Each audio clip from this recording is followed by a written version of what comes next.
Galima manyti, kad savanaudiškumo šališkumas yra neigiamas, tačiau taip yra tikrai ne visada. Priskirdami teigiamą ar neigiamą, mes tiesiog bandome suprasti savo pasaulį. Kartu mus veikia poreikis išlaikyti savigarbą. Sėkmės priskirimas savo stiprybėms, sunkiam darbui ar išradingumui gali padidinti mūsų savivertę.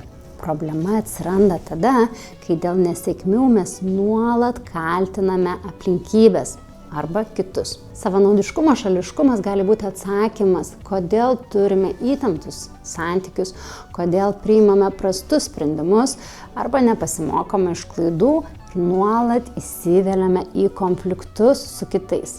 Įveikti šį šališkumą galime priimdami atgalinį ryšį, grįžtamąjį ryšį ir racionaliai įvertindami situacijas.